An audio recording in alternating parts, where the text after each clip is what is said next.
বর্জ্য থেকে বিদ্যুৎ উৎপাদনে 2 প্রকল্প দ্রুত বাস্তবায়নের নির্দেশ প্রধানমন্ত্রীর। ইরানের ক্ষেপণাস্ত্র ড্রোনে কাঁপল 5 উপসাগরীয় দেশ, আবারও হরমুজ প্রণালী বন্ধ ঘোষণা। যুক্তরাষ্ট্রের নিউ জার্সিতে ভয়াবহ অগ্নিকাণ্ড, শিশুসহ নিহত 2, গৃহহীন 20। স্বাগত জানাচ্ছি আশা হোম কেয়ার প্রাইম নিউজ আয়োজনে। আপনাদের সাথে আছি আমি শাকিলা রুম্পা। এতক্ষণ শিরোনাম দেখছিলেন, এবারে বিস্তারিত। ছোটবেলায় আমাকে রেখে মা যখন কাজে যেতেন তখন তার দুশ্চিন্তার শেষ ছিল না। আর এখন আমার সেই অবস্থা। চিন্তা নেই, আপনার পাশে আছে আশা লেক্সা।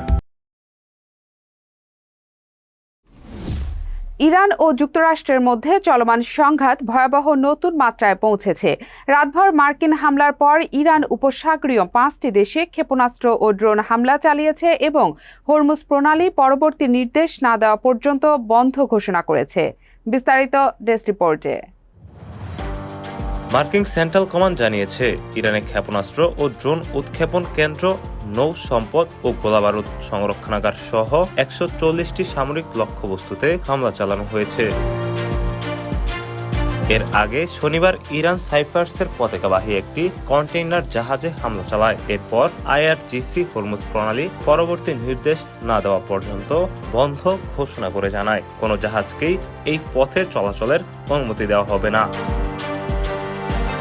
রোববার সংযুক্ত আরব আমিরাত, কাতার, কুয়েত, ওমান ও বাহরাইনের ইরানি ক্ষেপণাস্ত্র ও ড্রোন হামলার খবর আসে। সৌদি আরব ছাড়া উপসাগরীয় সহযোগিতা পরিষদের সব দেশেই ইরানি হামলা ঠেকানোর কথা জানিয়েছে। কাতারে একজন শিশুসহ 3 জন ছুটে আসা ধ্বংসাবশেষে আহত হয়েছেন। বাহরাইনে রোববার তৃতীয়বারের মতো ক্ষেপণাস্ত্র সতর্কতা জারি হয়। ওমানের মুসান্দাম গভর্নরেটের বেশ কয়েকটি স্থানে ড্রোন হামলার খবর নিশ্চিত করেছে দেশটির রাষ্ট্রীয় বার্তা সংস্থা।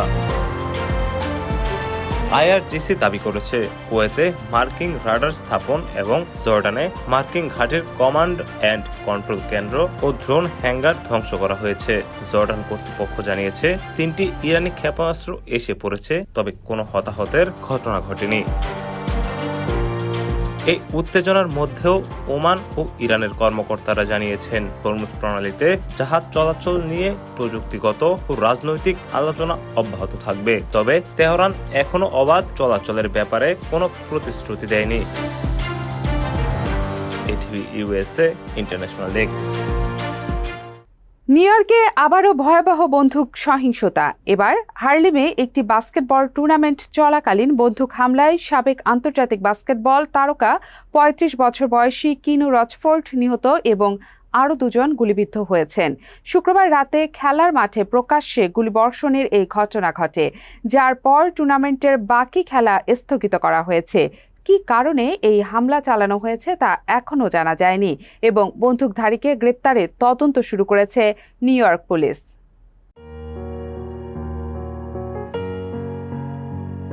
খেলার মাঠ যেখানে মুখরিত থাকার কথা ছিল তারুণ্যের উল্লাসে, সেখানে এখন কেবলই কান্নার রোলার আতঙ্ক। শুক্রবার রাত 10:30টার দিকে হার্লেমের 70 লেনাক্স অ্যাভিনিউর পেছনে কিংডম বাস্কেটবল টুর্নামেন্টের উদ্বোধনী ম্যাচ চলাকালীন আচমকা এই গুলির ঘটনা ঘটে। 35 বছর বয়সী ব্রুকলিনের বাসিন্দা ও সাবেক বাস্কেটবল তারকা কিনু রচফোর্ডকে লক্ষ্য করে গুলি চালানো হলে ঘটনাস্থলেই তার মৃত্যু হয়। এই ঘটনায় মারাত্মকভাবে আহত হন আরও 2 জন, 28 বছর বয়সী এক যুবক এবং 22 বছর বয়সী এক তরুণী, তবে তারা আশঙ্কামুক্ত বলে জানিয়েছে পুলিশ। কিনু রচফোর্ড ছিলেন ফেয়ারলি ডিকিনসন ইউনিভার্সিটির একজন জনপ্রিয় ও কৃতি ফরওয়ার্ড খেলোয়াড়। 2013 সালে তিনি তার অসাধারণ নেতৃত্বের জন্য এফডিইউ জর্জ ব্রাউন লিডারশিপ অ্যাওয়ার্ড লাভ করেন। কলেজ জীবন শেষে তিনি নেদারল্যান্ডস, ফ্রান্স, ইংল্যান্ড এবং সুইজারল্যান্ড সহ একাধিক দেশের আন্তর্জাতিক লিগে দাপটের সাথে খেলেছেন। তার এই অকাল ও নির্মম প্রয়াণে গভীর শোক প্রকাশ করেছে এফডিইউ কর্তৃপক্ষ এবং টুর্নামেন্ট আয়োজক কমিটি কিংডম বাস্কেটবল। তারা এই সহিংসতার তীব্র নিন্দা জানিয়ে আগামী সব ম্যাচ স্থগিত ঘোষণা করেছে। হত্যাকাণ্ডের সুনির্দিষ্ট কারণ এখনও জানা যায়নি এবং পুলিশ অপরাধীকে শনাক্ত করতেই তদন্ত চালিয়ে যাচ্ছে। নিউ ইয়র্ক পুলিশ বিভাগ সাধারণ জনগণের কাছে এই বিষয়ে কোনো তথ্য থাকলে তা ক্রাইম স্টপার্স নম্বরে জানানোর অনুরোধ করেছে। Rashed Bappi, ATV USA, new York, যুক্তরাষ্ট্র। যুক্তরাষ্ট্রের নিউ জার্সিতে একটি বাড়িতে ভয়াবহ আগুনে পুড়ে এক শিশুসহ দুজনের মৃত্যু হয়েছে। শনিবার সকালে অরেঞ্জ এলাকার এই দুর্ঘটনায় প্রাণ হারিয়েছে 9 বছরের একটি শিশু এবং এক বৃদ্ধা। আগুনে পুরো বাড়িটি পুড়ে যাওয়ায় গৃহহীন হয়ে পড়েছেন আরও 20 জন বাসিন্দা। বিস্তারিত টেস্ট রিপোর্টে। শনিবার সকাল 8:30 নিউ জার্সির অরেঞ্জের পার্ক প্লেস এলাকার একটি বাড়ি থেকে হঠাৎ করেই দাউ দাউ করে আগুন জ্বলতে দেখেন প্রতিবেশীরা। মুহূর্তেই কালো ধোঁয়ায় ঢেকে যায় চারপাশ। ভেতরে মানুষ আটকে আছে বুঝতে পেরে প্রতিবেশীরা বাঁচানোর চেষ্টা করছিলেন, কিন্তু আগুনের তীব্রতা আর দম বন্ধ করা ধোঁয়ার কারণে তারা ভেতরে ঢুকতে পারেননি। এক প্রত্যক্ষদর্শী প্রতিবেশী বলেন, আমরা ভেতর থেকে মানুষের চিৎকার শুনতে পাচ্ছিলাম। ভেতরে ঢুকে তাদের প্রাণ বাঁচানোর চেষ্টাও করেছি, কিন্তু ধোঁয়া এত বেশি ছিল যে ভেতরে কিছুই দেখা যাচ্ছিল না। খবর পেয়ে দ্রুত ঘটনাস্থলে পৌঁছায় ফায়ার সার্ভিসের একাধিক ইউনিট। তবে ততক্ষণে আগুনে পুড়ে প্রাণ হারান 9 বছরের এক শিশু এবং এক বয়োবৃদ্ধ নারী। অ্যাক্সিস কাউন্টির প্রসিকিউটরের কার্যালয় এখনও নিহতদের পরিচয় প্রকাশ করেনি। এদিকে এই অগ্নিকাণ্ডে বাড়িটি সম্পূর্ণ ক্ষতিগ্রস্ত হওয়ায় গৃহহীন হয়ে পড়েছেন অন্তত 20 জন বাসিন্দা। ক্ষতিগ্রস্ত পরিবারগুলোকে জরুরি আবাসন, খাবার, পোশাক এবং মানসিক সহায়তা দিতে মাঠে নেমেছে রেড ক্রসের দুর্যোগ ব্যবস্থাপনা দল। ফায়ার সার্ভিস দীর্ঘ প্রচেষ্টার পর আগুন নিয়ন্ত্রণে আনলেও ঠিক কী কারণে এই ভয়াবহ অগ্নিকাণ্ডের সূত্রপাত তা এখনও জানা যায়নি। পুরো বিষয়টি খতিয়ে দেখতে এরই মধ্যে তদন্ত শুরু করেছে স্থানীয় প্রশাসন। Rashed Bappi, ATV USA, new York, যুক্তরাষ্ট্র। এবার ট্রাম্পের নতুন বিমান নিয়ে সংবাদ প্রকাশ করে আইনি নোটিশের মুখোমুখি নিউ ইয়র্ক টাইমসের সাংবাদিকরা। নতুন এয়ারফোর্স ওয়ান বিমানের গোপন নিরাপত্তা ত্রুটি নিয়ে খবর প্রকাশের জেরে সাংবাদিকদের বিরুদ্ধে সরাসরি আইনি নোটিশ বা সাবিনা জারি করেছে ট্রাম্প প্রশাসন। আগামী বুধবার তাদের ফেডারেল গ্র্যান্ড জুরির সামনে হাজির হয়ে সাক্ষ্য দেওয়ার নির্দেশ দেওয়া হয়েছে। বিস্তারিত ডেস্ক রিপোর্টে।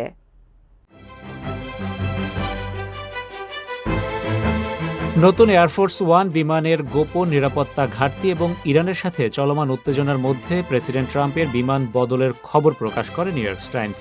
এরপরেই নজিরবিহীন পদক্ষেপ নেয় মার্কিন প্রশাসন। যুক্তরাষ্ট্রের বিচার বিভাগ বা ডিওজে সরাসরি সাংবাদিকদের বাড়িতে গিয়ে ফেডারেল আদালতের সমন পৌঁছে দেয়। প্রশাসনের দাবি, জাতীয় নিরাপত্তা সংক্রান্ত অত্যন্ত গোপনীয় তথ্য ফাঁসের অপরাধ তদন্তের স্বার্থেই এই পদক্ষেপ নেওয়া হয়েছে। তবে তাদের মূল লক্ষ্য সাংবাদিকরা নন, বরং প্রশাসন থেকে যারা তথ্য ফাঁস করেছেন তাদের খুঁজে বের করা।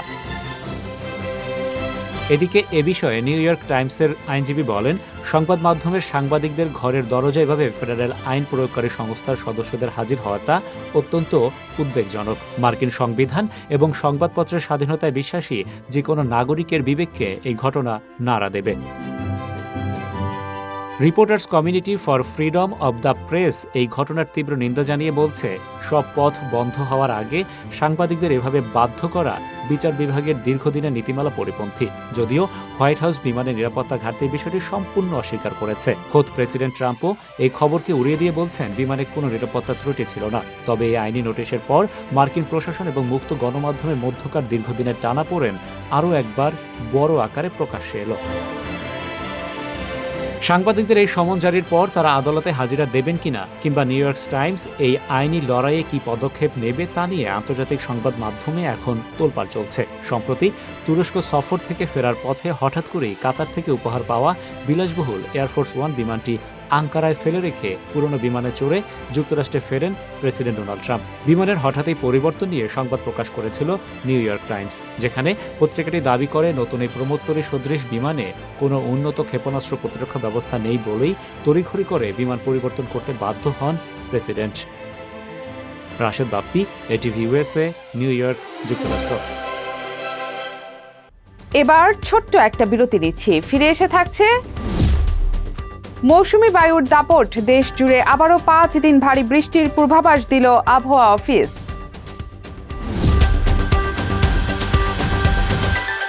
ব্যস্ততার কারণে বাবা মার সঠিক যত্ন নিতে পারছিলাম না। তারপর সন্ধান পেলাম আশা হোম কেয়ারে।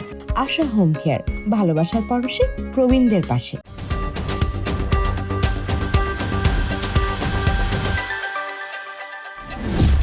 স্বাগত আবারও আশা হোম কেয়ার প্রাইম নিউজ আয়োজনে।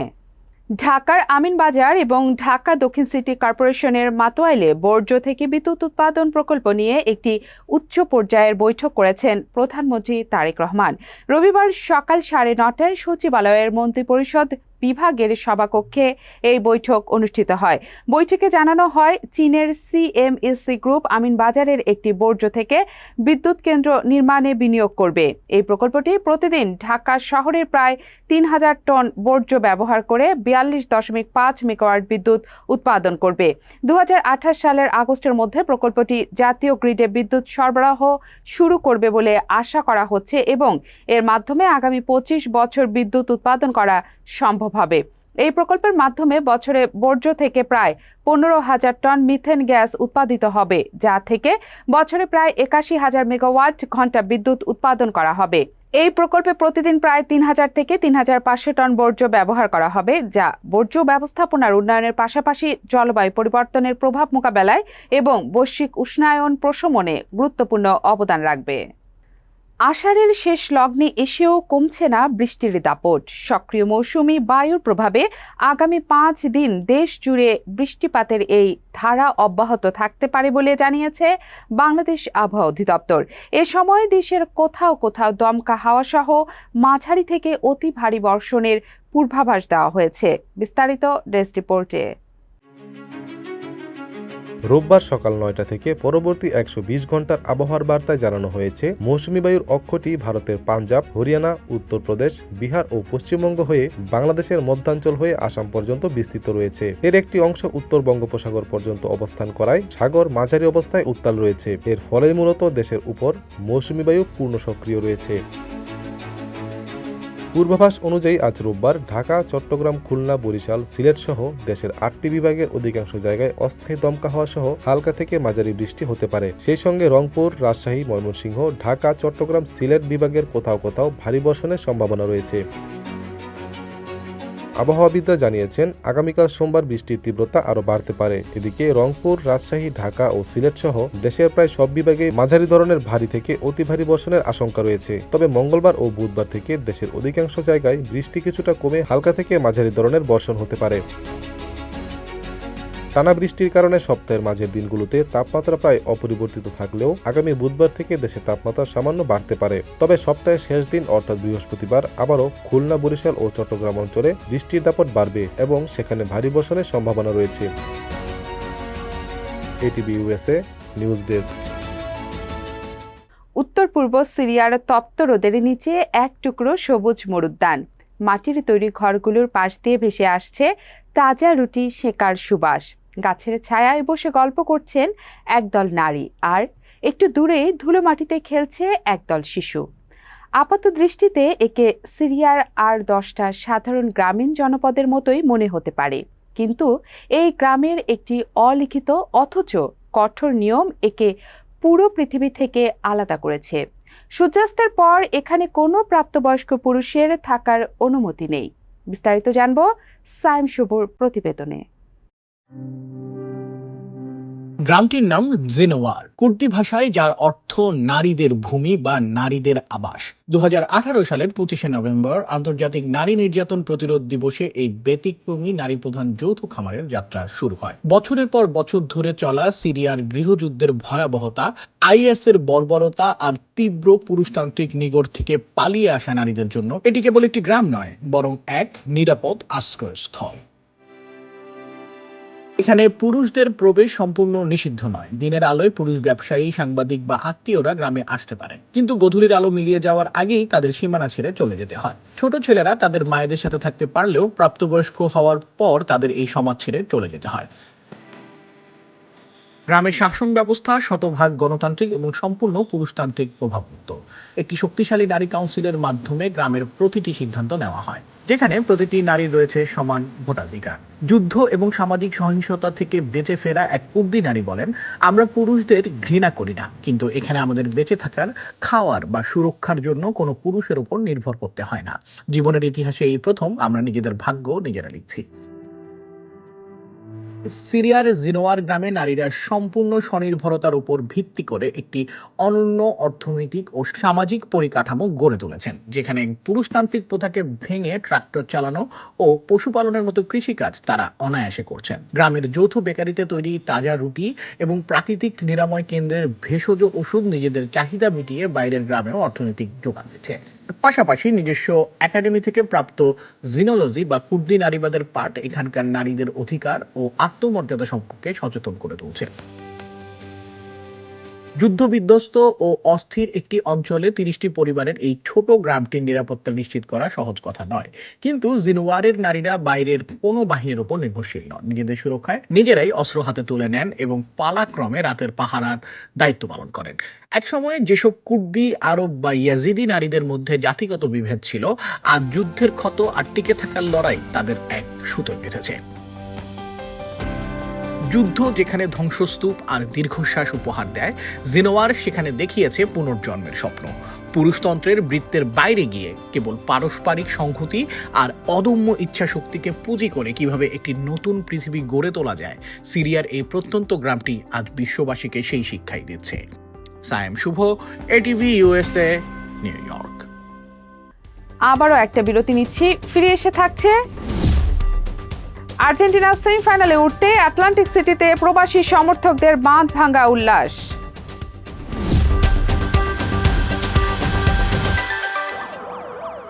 আমি যদি মিথ্যে বলতাম তাহলে আমার ছেলেটা কি শিখত? বাবা, সব সময় সাদাকে সাদা এবং কালোকে কালো বলি। সাপ্তাহিক সাদা কালো, আমরা সাদাকে সাদা, কালোকে কালো বলি।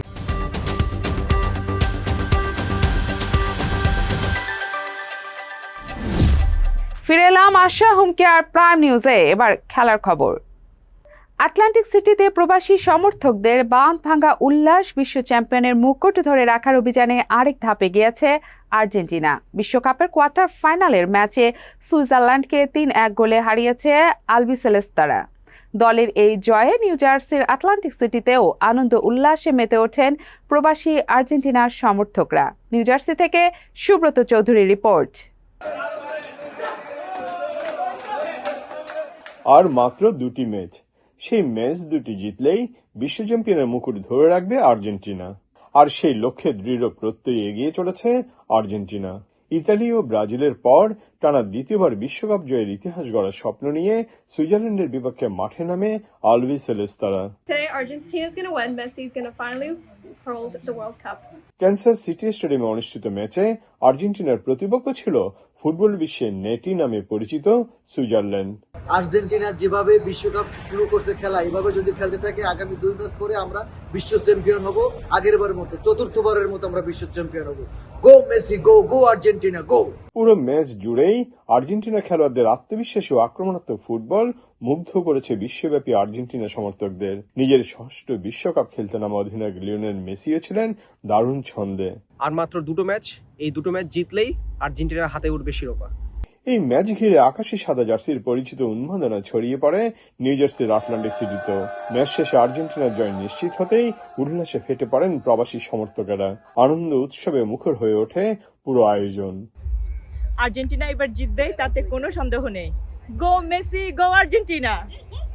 প্রিয় দলের নান্দনিক ফুটবলের সাথে সমর্থকদের বাড়তি পাওনা ছিল দলনেতা মেসির দুর্দান্ত পারফরমেন্স। আর্জেন্টিনা যেভাবে খেলছে এতে নিশ্চিত বিশ্বাস পরবর্তী নেক্সট 2টা ম্যাচ জিতে মেসির হাতেই বিশ্বকাপটা আবার উঠবে। ম্যাচ শেষে সমর্থকরা আশা প্রকাশ করেন আর্জেন্টিনার এই জয়যাত্রা পরবর্তী 2 ম্যাচেও অব্যাহত থাকবে এবং শেষ পর্যন্ত বিশ্ব চ্যাম্পিয়নের মুকুট অক্ষুণ্ণ রাখতে সক্ষম হবে দলটি। Subrata Chowdhury, ATV USA, Atlantic city, new jersey. FIFA বিশ্বকাপের উন্মাদনায় উন্মাতাল যুক্তরাষ্ট্রের নিউ জার্সি রাজ্যের আটলান্টিক সিটি। 11 জুলাই শনিবার সকালে সিটির টেক্সাস অ্যাভিনিউ পার্কে বিশ্বকাপকে ঘিরে ফুটবল এবং বহুজাতিক সাংস্কৃতিক ঐতিহ্য উদযাপনে অনুষ্ঠিত হয়েছে নর্থ টু শোর ফেস্টিভ্যাল এর বিশেষ আয়োজন। নিউ জার্সি থেকে সুব্রত চৌধুরী রিপোর্ট। ফিফা বিশ্বকাপের উন্মাদনায় উন্মাতাল যুক্তরাষ্ট্রের নিউ জার্সি রাজ্যের Atlantic city. Atlantic city multi cultural services, Chelsea EDC এবং ডাকটাউনের যৌথ উদ্যোগে এই উৎসবের আয়োজন করা হয়েছিল।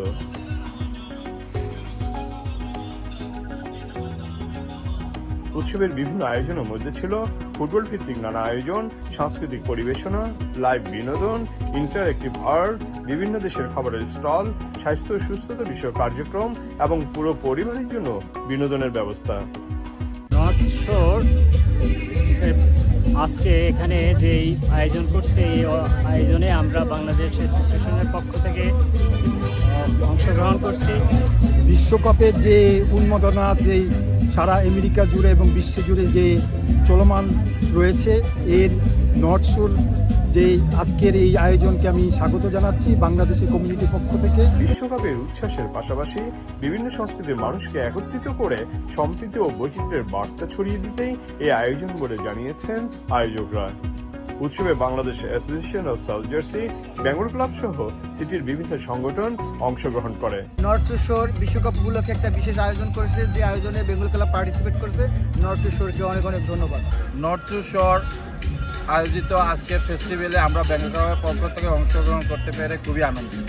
সব বয়সী দর্শনার্থীদের জন্য উন্মুক্ত এই বিনামূল্যের অনুষ্ঠানে অংশ নিয়ে দর্শনার্থীরা বিশ্বকাপের আনন্দের পাশাপাশি আটলান্টিক সিটির বহুজাতিক সংস্কৃতির যুগে বর্ণিল আবহ উপভোগ করেন। Subrata Chowdhury, ATV USA, Atlantic city, new jersey. বিশ্বকাপের মঞ্চে দেশের জার্সি গায়ে বীরত্বের সাথে লড়াই করে সদ্যই ফিরেছিলেন, কিন্তু সেই আনন্দের রেশ কাটতে না কাটতেই পুরো ফুটবল বিশ্বকে স্তব্ধ করে বিদায় নিলেন দক্ষিণ আফ্রিকা জাতীয় দল ও মামেলোডি সানডাউন্সের উদীয়মান মিডফিল্ডার জাইডেন অ্যাডামস। মাত্র ২৫ বছর বয়সে অবসান ঘটল এক অমিত সম্ভাবনাময় ফুটবল ক্যারিয়ারের। শনিবার দক্ষিণ আফ্রিকান ফুটবল খেলোয়াড় ইউনিয়ন এক শোকবার্তায় তরুণ এই ফুটবলারের আকস্মিক মৃত্যুর খবরটি নিশ্চিত করেছে। তবে তার মৃত্যুর সুনির্দিষ্ট কোনো কারণ এখনও আনুষ্ঠানিকভাবে প্রকাশ করা হয়নি। বিস্তারিত জানব সাইম শুভর প্রতিবেদনে। জাইডেন অ্যাডামসের এই অকাল প্রয়াণে দক্ষিণ আফ্রিকার ক্রীড়াঙ্গন সহ বিশ্ব ফুটবলে শোকের ছায়া নেমে এসেছে। শনিবার দক্ষিণ আফ্রিকান ফুটবল খেলোয়াড় ইউনিয়ন তাদের বিবৃতিতে গভীর শোক প্রকাশ করে বলেছে, আমরা বাফানা এবং মামেলোডি সানডাউন্সের মিডফিল্ডার জাইডেন অ্যাডামসের অকাল প্রয়াণে গভীরভাবে মর্মাহত। জাইডেন সম্প্রতি ফিফা বিশ্বকাপে দেশের প্রতিনিধিত্ব করেছিলেন এবং অত্যন্ত গর্ব ও সাহসিকতার সাথে কোটি মানুষের স্বপ্নকে কাঁধে বয়ে নিয়েছিলেন। তার এই চলে যাওয়া দেশের ফুটবল ও তার পরিবারের জন্য এক অপূরণীয় ক্ষতি। গত মাসে অনুষ্ঠিত ফিফা 2026 বিশ্বকাপে দক্ষিণ আফ্রিকার হয়ে 3টি ম্যাচে মাঠে নেমেছিলেন অ্যাডামস। এর মধ্যে চেক প্রজাতন্ত্রের বিরুদ্ধে ম্যাচটির ঠিক আগের দিন তিনি তার নানি মারিয়ানাকে হারান, কিন্তু ব্যক্তিগত সেই বিশাল শোককে একপাশে সরিয়ে রেখে তিনি মাঠে নেমেছিলেন দেশের জন্য। চেক প্রজাতন্ত্রের বিরুদ্ধে 1-1 গোলে ড্র এবং মেক্সিকোর বিপক্ষে 2-0 ব্যবধানে হেরে যাওয়া ম্যাচে তিনি শুরুর একাদশে ছিলেন। এছাড়া দক্ষিণ কোরিয়ার বিপক্ষে 1-0 ব্যবধানে জয়ে বদলি খেলোয়াড় হিসেবে অবদান রাখেন তিনি। ফিফা সভাপতি জিয়ান্নি ইনফান্তিনো শোকবার্তায় বলেছেন, ফিফা এবং বিশ্ব ফুটবল পরিবারের পক্ষ থেকে তার পরিবার, বন্ধু ও সতীর্থদের প্রতি গভীর সমবেদনা জানায়। 2022 সালে মোজাম্বিকের বিরুদ্ধে জাতীয় দলে অভিষেক হয়েছিল অ্যাডামসের। দেশের হয়ে 13টি ম্যাচ খেলেছিলেন তিনি এবং 2026 বিশ্বকাপের যোগ্যতা অর্জন পর্বে 2টি গোল করেছিলেন। অ্যাডামসের বিদায়কে দক্ষিণ আফ্রিকার ফুটবলের ভবিষ্যৎ পথ চলায় একটি বড় ধাক্কা হিসেবে দেখছেন ফুটবল বিশ্লেষকরা। জাইডেন অ্যাডামসের ক্যারিয়ারের গ্রাফটা যখন কেবল উপরের দিকে উঠছিল, তখনই এই অঘটন ঘটল। বিশ্বকাপ শুরুর আগেই তিনি সানডাউন্সকে মহাদেশীয় শ্রেষ্ঠত্ব ক্যাফ চ্যাম্পিয়ন্স লিগ এনে দিয়েছিলেন। মানবিক গুণাবলীতে অনন্য জাইডেন তার সেই চ্যাম্পিয়ন্স লিগের মেডেলটি উৎসর্গ করেছিলেন 2023 সালে ছুরিকাঘাতে নিহত তার সাবেক স্টেলবোশ সতীর্থ ওশকুইন অ্যান্ড্রিজের স্মৃতির দেশে। আর আজ মাত্র 3 বছরের ব্যবধানে জাইডেন নিজেও চলে গেলেন না ফেরার দেশে। মাঠের সবুজ ঘাসে আর কখনো দেখা যাবে না 25 বছর বয়সী এই লড়াকু সৈনিককে। তবে শোকের পাহাড় বুকে নিয়ে দেশের জন্য তার সেই লড়াকু মানসিকতা দক্ষিণ আফ্রিকার ফুটবল ইতিহাসে চিরস্মরণীয় হয়ে থাকবে। মুক্তিকামী ফুটবলের এই রাজপুত্রের আত্মা চিরশান্তি পাক। শুভ, ATV USA, নিউ ইয়র্ক। শেষ করার আগে থাকছে বিনোদনের খবর। দক্ষিণী ও বলিউড সিনেমার জনপ্রিয় অভিনেত্রী রশ্মিকা মান্দানা তার আগামী চলচ্চিত্র মাইশার জন্য এক অবিস্মরণীয় মাইলফলক স্পর্শ করেছেন। কোনো বডি ডাবল বা নকল স্ট্যান্টম্যান ছাড়াই নিজেই সম্পন্ন করেছেন জলের নিচে এক থ্রিলিং অ্যাকশন দৃশ্য। প্রযোজনা প্রতিষ্ঠানের দাবি অনুযায়ী এটি ভারতীয় চলচ্চিত্রের ইতিহাসে কোনো নারীর করা প্রথম আন্ডার ওয়াটার ফাইট সিকোয়েন্স। বিস্তারিত ডেস্ক রিপোর্টে। ভারতের বিনোদন জগতে অ্যাকশন দৃশ্যে নায়কদের দাপট চিরচেনা হলেও এবার সেই চেনা ছক ভাঙলেন ন্যাশনাল ক্রাশ রাশমিকা মান্দানা। তার আসন্ন প্যান ইন্ডিয়া অ্যাকশন থ্রিলার ছবি মাইসার শুটিংয়ে পানির নিচে এক দীর্ঘ ও জটিল মারপিটের দৃশ্য সফলভাবে শেষ করেছেন তিনি। সামাজিক যোগাযোগ মাধ্যমে নির্মাতারা এই শুটিংয়ের বেশ কিছু নেপথ্যের ছবি ও ঝলক প্রকাশ করেছেন। ছবির প্রযোজনা প্রতিষ্ঠান আনফর্মুলা ফিল্মস এক প্রেস বিজ্ঞপ্তিতে জানায়, এই শ্বাসরুদ্ধকর অ্যাকশন সিকোয়েন্সটি নিখুঁতভাবে ফুটিয়ে তুলতে রাশমিকাকে টানা 2 দিন প্রায় 20 ঘন্টা পানির নিচে কাটাতে হয়েছে। কোনো ডামি বা ডাবল ছাড়াই প্রতিটি স্ট্যান্ড তিনি নিজেই করেছেন। জলের নিচে এই দুঃসাহসী শুটিংয়ের অভিজ্ঞতা নিজের ইনস্টাগ্রাম স্টোরিতেও শেয়ার করেছেন রাশমিকা। এটিকে নিজের ক্যারিয়ারের সবচেয়ে কঠিন চ্যালেঞ্জ হিসেবে উল্লেখ করে তিনি লেখেন, এটি তার জীবনের করা সবচেয়ে কঠিন কাজ হলেও দারুণ রোমাঞ্চকর ছিল। আদিবাসী অঞ্চলের পটভূমিতে নির্মিত আবেগঘন অ্যাকশন থ্রিলার ঘরানার এই ছবিটি পরিচালনা করেছেন রবীন্দ্র ফুলে। মাইসা মূলত রাশমিকা মান্দানার ক্যারিয়ারের প্রথম নারী প্রধান একক প্যান ইন্ডিয়া অ্যাকশন ফিল্ম হতে যাচ্ছে। চলতি 2026 সালে ছবিটি প্রেক্ষাগৃহে মুক্তি পাওয়ার কথা রয়েছে। রূপালী পর্দায় সাধারণত নায়কদের এমন দৃশ্য করতে দেখা গেলেও রাশমিকার এই নতুন রূপ বক্স অফিসে এবং দর্শকদের মাঝে এক নতুন উন্মাদনা তৈরি করবে বলে আশা করছেন চলচ্চিত্র সংশ্লিষ্টরা। ATV USA entertainment desk. Asha home care prime news শেষ করার আগে শিরোনামগুলো আরও একবার। বর্জ্য থেকে বিদ্যুৎ উৎপাদনে 2 প্রকল্প দ্রুত বাস্তবায়নের নির্দেশ প্রধানমন্ত্রীর। ইরানের ক্ষেপণাস্ত্র ড্রোনে কাঁপল 5 উপসাগরীয় দেশ, আবারও হরমুজ প্রণালী বন্ধ ঘোষণা। যুক্তরাষ্ট্রের নিউ জার্সিতে ভয়াবহ অগ্নিকাণ্ড, শিশুসহ নিহত 2, গৃহহীন 20। এতক্ষণ আশা হোম কেয়ার প্রাইম নিউজ আয়োজনে আমাদের সাথে থাকার জন্য ধন্যবাদ। ATV US দেখতে ডাউনলোড করুন অ্যাপ, চোখ রাখুন ATV US এর ফেসবুক পেজ ও ইউটিউব চ্যানেলে। থাকুন ATV US এর সাথে, থাকুন সংবাদে, সংস্কৃতিতে, বিশ্বজুড়ে বাঙালিয়ানায়।